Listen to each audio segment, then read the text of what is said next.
Ladies and gentlemen, good morning and welcome to this Asia Scotland Institute webinar. My name is Doug Cook and I'm the Institute Director. And I'm delighted that you've joined us here this morning with Joerg Wuttke, the Vice Principal and Chief Representative of BASF in China, and also the President of the EU Chamber of Commerce in China.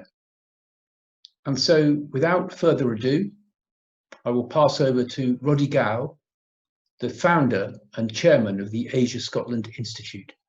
Thank you. Thank you very much, and a very warm welcome to everybody who's on this call, and especially to our guest, Joerg Wuttke, who joins us from Beijing. He came and spoke to us last in 2017, when I remember talking with him. The subject was China, Quo Vadis, and I asked him if he was an optimist. And he said, I am married, and he still is, to his Russian wife. And she says, an optimist is a badly informed pessimist. So we shall see if that is still the case. Anyway, by way of introduction, Joerg is extraordinarily well informed about developments in China. He is going to talk about China's current and future global relationships. And he is, as many of you will know, the Vice President and Chief Representative of BASF China, based in Beijing, and also the President of the European Union Chamber of Commerce in China, and Vice Chairman of the CPCIF, the International Cooperation Committee, a group representing multinational companies in China's Chemical Association. So he has a lot of experience to bring, and we are extremely lucky, Joerg, to have you with us today. I'd like to start off by asking you the extent to which, in the sort of COVID-19 environment, the way in which the Chinese Communist Party is reacting is something that surprises you.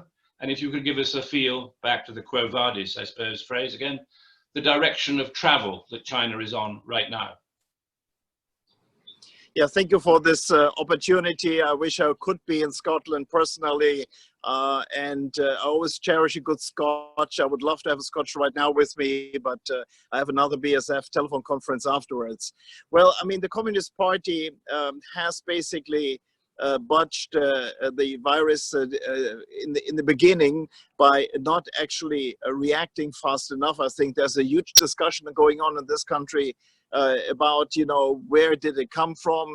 The foreign ministry has wolf warriors indicating that it was imported by the US.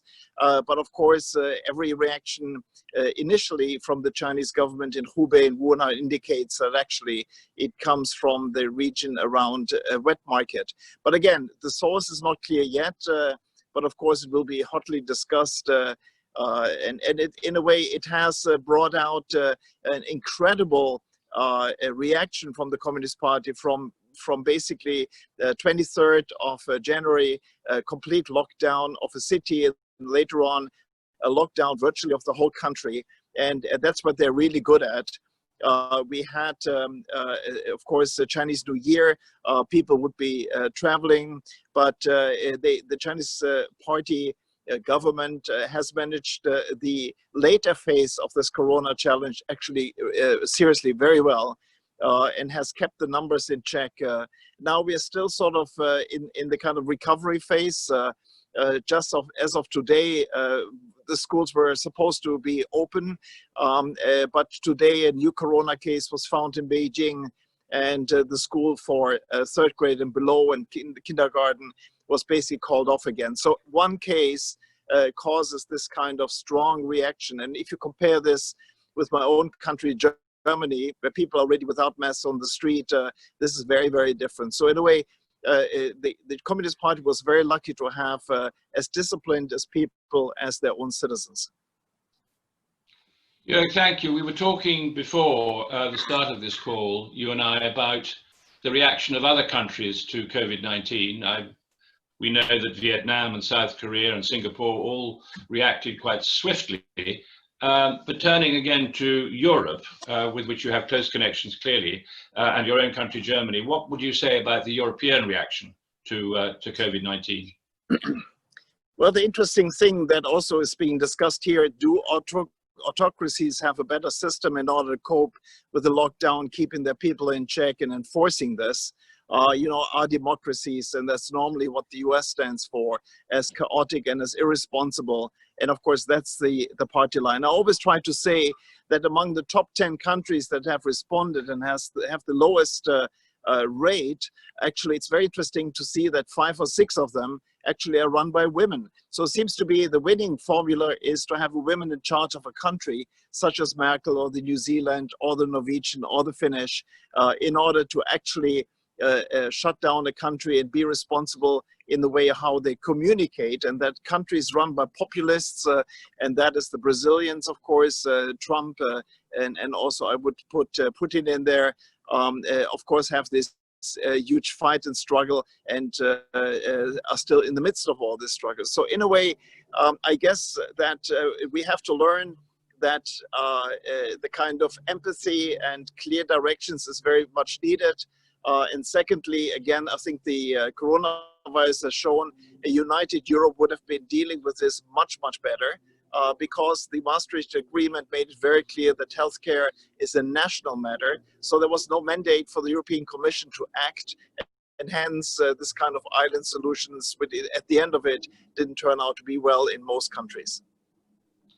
Well, with regards to female leaders, of course, Germany has Mutti Merkel, as we call her. We fortunately have Her Majesty the Queen, who can deliver messages like a grandmother to calm the population, even if the Prime Minister occasionally takes a rather more aggressive or unpredictable route. Behind all of this, of course, lurks the trade war between China and the United States of America. And that must be something that preoccupies you and presumably the Chinese Communist Party. Could you chat a little bit about that? Well, it was building up over the years. This is not a sudden thing, and that has not been sort of invented by Donald Trump.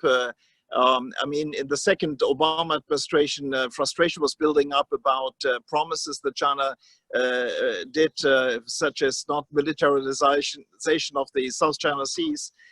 And the US felt very strongly that this was not being followed, the hacking, the kind of buying up of companies. And then Trump took this over, and it was very clear that he is very good at reading the underlying mood in a country. And the underlying mood in the country was definitely anti-globalization in the US. It was subsequently anti-China, as China was the big driver of globalization and the big winner. I mean, it's very interesting to see that this globalization, which benefited so many of us, particularly in the elite, has caused millions of Americans not to have any pay rise for the last 20 years or so. So in a way, it was easy then to turn the blame on China, and they started this tariff war, which in itself is really stupid because you tax your own people. But then it got more serious, and we ended up in a tech war, which is ongoing, meaning that the US has made it impossible for China to buy into interesting industries in Europe, as well as has severely interrupted the kind of flow of scientists and so forth. And that is something which I think will not go away anytime soon. This is not tariffs in the White House, this is Congress, this is bipartisan, and will continue even under a Biden presidency. So in a way, the next worry I have is, of course, the financial war. As the US has practiced this on Russia, for example, and then you have, of course, all floodgates open in order to see what it does to European business. So in a way, companies have been thinking about diversification, about rerouting, and now it's even more severe that we have to look into our supply chains. Do we have anything in Xinjiang, for example? So if COVID actually gets under control and goes away, the trade war is there to stay. Yeah, I can quite see that. There is, of course, a shift in manufacturing to places like Vietnam, which presumably will be beneficiaries of these issues. The other subject that's come up, of course, of late a lot is China's relationship with Australia. Australia, which with others has been demanding an independent inquiry into the start of COVID-19. And you presumably see quite a lot of what that has resulted in. Can you comment on Australia and China from where you sit? Well, Australia-China is a story that also built up over many years. The former Prime Minister and his main advisor on China, John Garneau, who is fluent in Chinese and knows China intimately well, of course, we're sort of seeing the kind of aggressiveness of China trying to change the public opinion in Australia, influencing parliament, newspapers, universities, and so forth. And they were hitting back, and of course that didn't go down well in Beijing.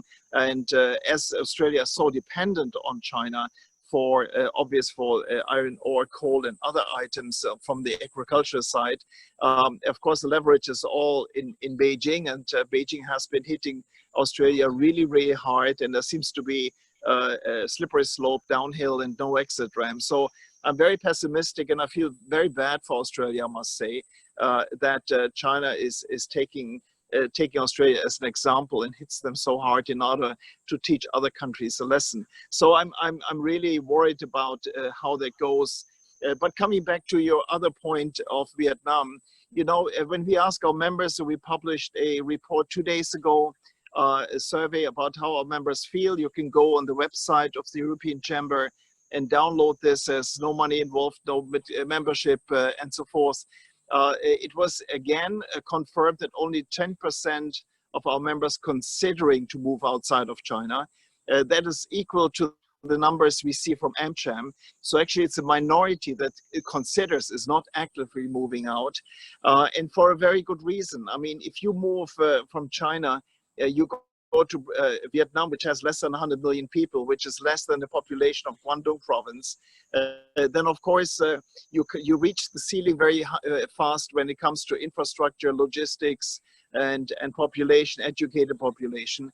So I would say one thing is for sure, to me at least, there is no appetite to leave China, for the simple reason is the clusters are so well groomed. If you move to the Philippines, you have one copper supplier. If you are totally at the mercy of that company.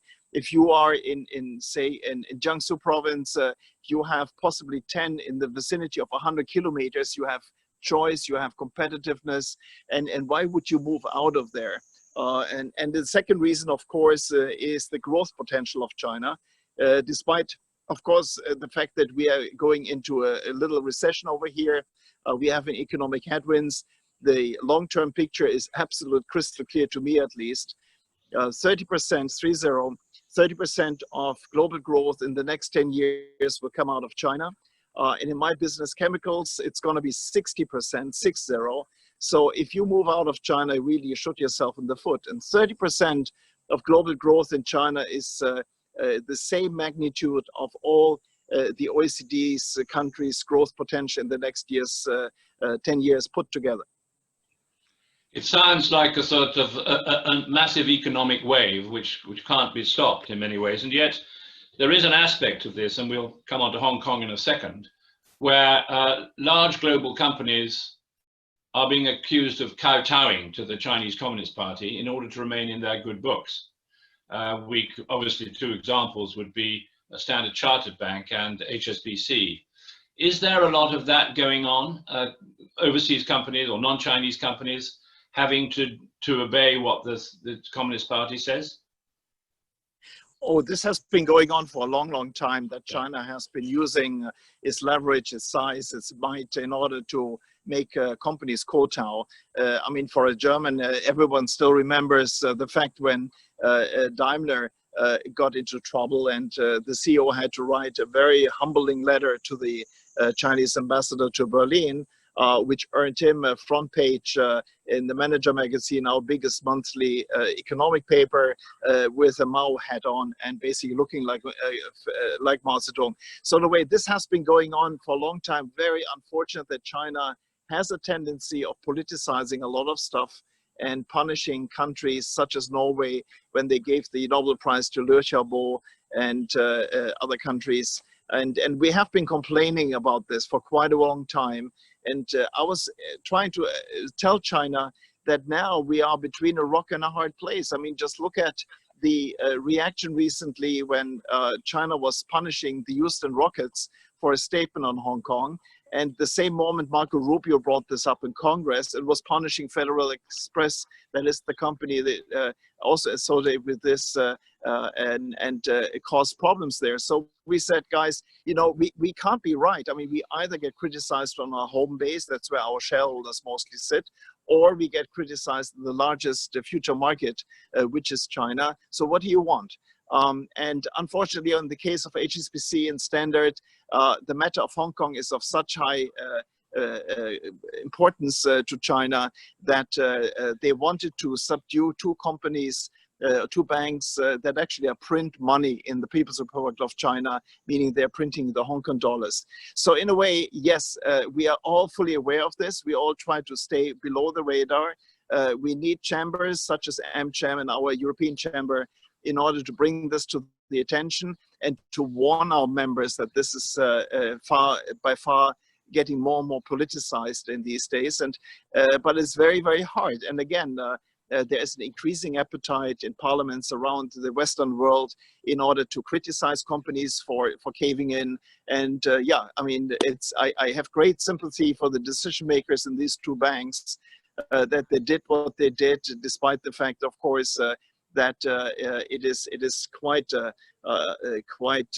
hurting to see how they have to do it. In fact, as Hong Kong has been challenged by this change of the security laws. Joerg, as we have you there, could you tell us a little bit about the Chinese reaction to the way that in the 5G story, Huawei is being treated? Yeah, that's very interesting because Huawei is a fantastic company, really good in R&D, good in products, has been at the forefront of technology gains. But of course, coming from China, they are associated with all the kind of aggressive security issues that China has, the kind of demanding companies to leak information once they've gathered this, the kind of possibility of the security details here in order to ask a company to work for China. So in a way, China has put up an environment, an ecosystem here that made it very, very difficult for Huawei to genuinely and honestly claim that they have nothing to do with this. They possibly do not, but at the same time, there's always this possibility. And so, you know, countries like the UK and the US look at this very differently. Unfortunately, China was claiming that Huawei is a private company, had nothing to do with the party, but rolled out an incredibly aggressive campaign. If you don't buy Huawei, we're going to punish your industry in our home market, China. And that didn't help to make Huawei more charming, frankly. So in a way, there it is. We have a good company, we have great products, and all of a sudden, the kind of background of this company actually derails more and more markets for them. And you can see how the mood in Europe is shifting. Even in my own country that was still open to Huawei, all of a sudden the Huawei situation is turning more against them, which again is a great pity because our service providers in the telephone industry really like that company. So in a way, China also has to face the fact that they have really not been very open for European champions such as Nokia and Ericsson. You know, recently a bid for China Mobile, Ericsson came out the cheapest and they got 10% of the deal. Nokia got nothing. And that, of course, doesn't really entice European decision makers in order to give Huawei the share that possibly from the product portfolio they deserve. I guess that was a sort of quid pro quo because of the Huawei situation. Let's turn to another subject, which is of course great interest to people in the United Kingdom particularly, which is what's going on in Hong Kong, and also the granting of up to 3 million overseas passports for Hong Kong Chinese citizens. How is that being viewed in China? Well, of course, not well. I mean, Hong Kong is one of the very few topics where the population of China is absolutely solid behind the Communist Party. I've yet to meet a Chinese national that actually has any sympathy what's going on in Hong Kong, which is really sad because I think what happened over the last 10, 20 years is that oligarchs have kidnapped the city and have basically caused the problems. You look at the inequality measure, Gini, it's I think way above South America. So in a way, there's really a strong appetite in Beijing to be really tough on Hong Kong because it appeals to 1.4 billion people. And China feels strongly that they couldn't care less about international responsiveness, and they're rather more annoyed than afraid about consequences. So the 3 million will not swing the needle. It will definitely cause a lot of pain to the UK when they show up here, unfortunately. But China is determined in order to make sure that in Hong Kong the demonstrations stop. And that, of course, threatens the very essence of what Hong Kong stands for, open discussion possibility, the kind of freedom of movement, freedom of information, freedom of virtually everything else, and the judicial system is, of course, in question. Now we have to see how that's going to get implemented, because Hong Kong cannot be replicated anywhere in China over the next, I would say, 30 to 40 years. It has a heritage which gives them the advantage. It has a cluster of professionals. So I don't know if China actually really appreciates that. We do. We want to stay in Hong Kong, but of course it is a very sad story to look at. Yeah, absolutely, and I can quite see that. And of course, the Pompeo's comments about and Trump's about changing Hong Kong's status is probably not particularly helpful. Or does that have an impact on the Chinese government? Oh no, absolutely not. I mean, it sort of reconfirms the case that you know, let's bash America and see that Hong Kong is there. No, it might actually cause the reverse. It's certainly not going to improve Hong Kong's standing in Beijing. But you also have to be careful not to overrate the actions of the White House with an impact on Hong Kong. After all, you know, the trade sanctions against Hong Kong. Now, Hong Kong exports about $4 billion a year to the US. And the US exports about $36 billion to Hong Kong. It's one of the very few regions, possibly if not the only one in Asia, where the US has a trade surplus. So I don't know if really Trump wants to follow through and screw these 36 billion in case China retaliates there. The second is, of course, banks could be more scrutinized. But the Russia example tells me that there will be an example set. It will be a small bank.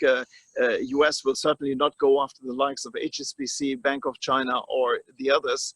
And when it comes to the other kind of measures, such as cutting Hong Kong off from the freedom of flow of scientists, professors, and so forth, of course, that makes Beijing, frankly, very happy that this is not going to happen, and it's terrible for Hong Kong.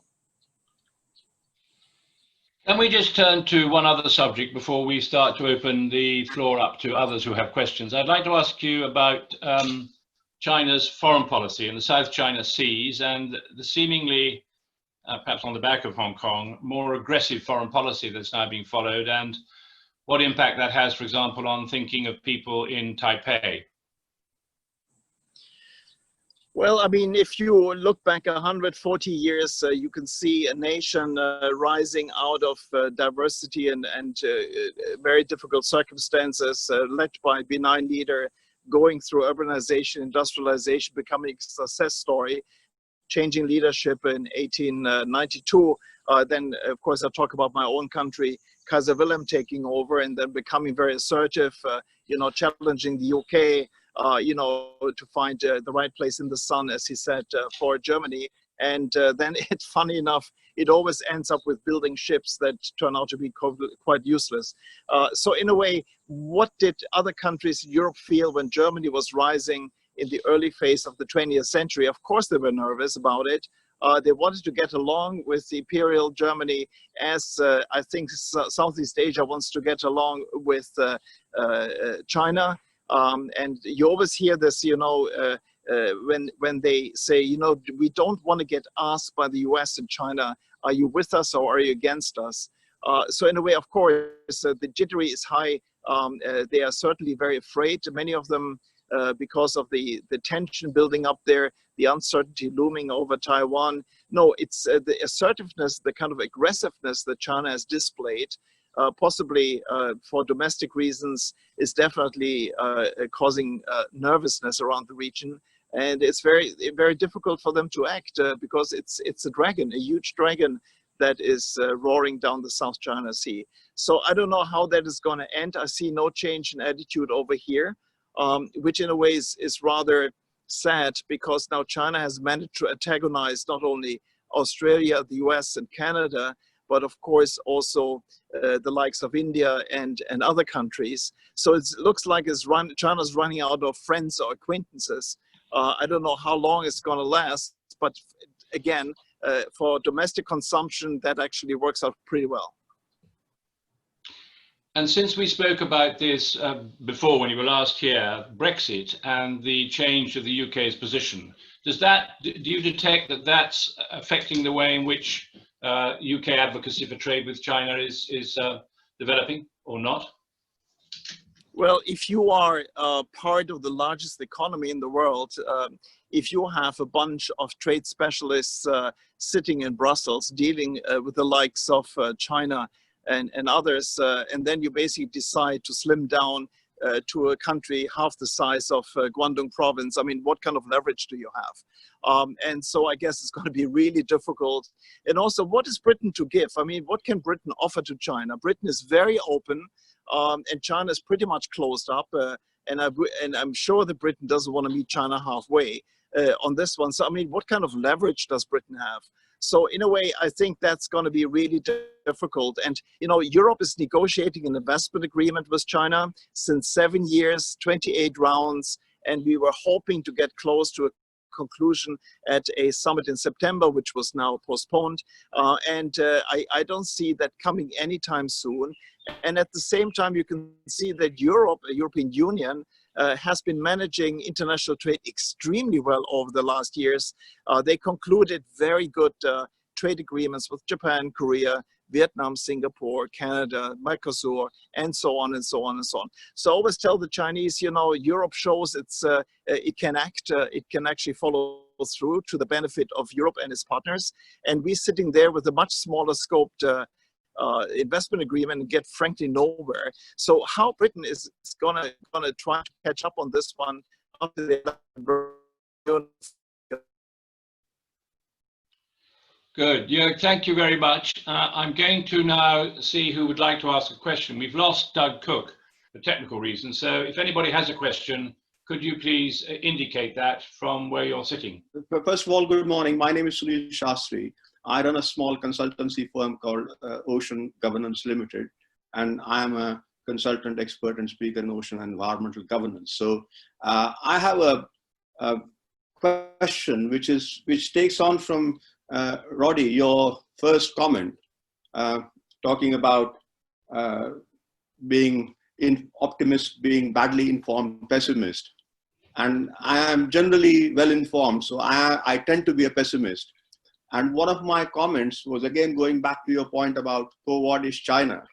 I was wondering, because I think Joerg didn't mention, or he mentioned India in the passing once or twice, maybe. So I'm just wondering, what is India in all this? Because India keeps on talking about a 5 trillion economy, which is unrealistic in my view, by 2024. And where does this fit in with China's thing? My very quick comment about China is that Joerg said that China is quickly losing friends in the world. But China never had any friends, but China was a big place to do business in. So people did business with China, not because they were friends with China. Nobody liked China really, but you know, they delivered the goods, as it were. So that is going to continue because China has got tremendous infrastructure, tremendous skills, and a tremendous local market, even if they don't really have much outside market. So I just wanted to get Joerg's views on some of these things. Thank you. Thank you. Yeah. China had, or still has a couple of friends. Again, Pakistan is very close in various forms and shapes, but they always used to have respect and engagement in a friendly manner. For European Union, definitely. Reputation of China was good, particularly around the accession of WTO, in particular also because our population, business elite and politicians. I've just been informed that there's a problem with internet connections in Edinburgh, which doesn't say much good for old Riki and our need clearly to move forward with technology. So I'm afraid what we're going to have to do is bring this discussion to a close. We may have a chance to pick up with people's questions later, and then we'll come back when we can with written answers. So, ladies and gentlemen, technology has been with us, helping us up until this point, but I'm afraid that 36 or 40 minutes into the call, we've now hit an unassailable or unalterable rock. So we'll have to conclude matters. But yeah, can I, in closing, thank you once again for your very, very helpful comments on what's going on. You're uniquely placed to give us the answers that you have. We've already lost our institute director in the ether somewhere because he's been knocked off because of the internet connections. And so, in the inimitable words of the Royal Air Force, per ardua ad astra, through hardship to the stars, we are grateful to you. We'll capture some of what we've not been able to cover in written stuff that we'll put up on the website. And thank you to everybody for participating. And Joerg, particularly to you in Beijing, where I know you've been homeschooling your 3 children. So you'll be ready for them to go back to school soon, I am sure. So to everybody on this call, thank you so much, and look forward to joining you all again in the future. Thank you. Bye-bye.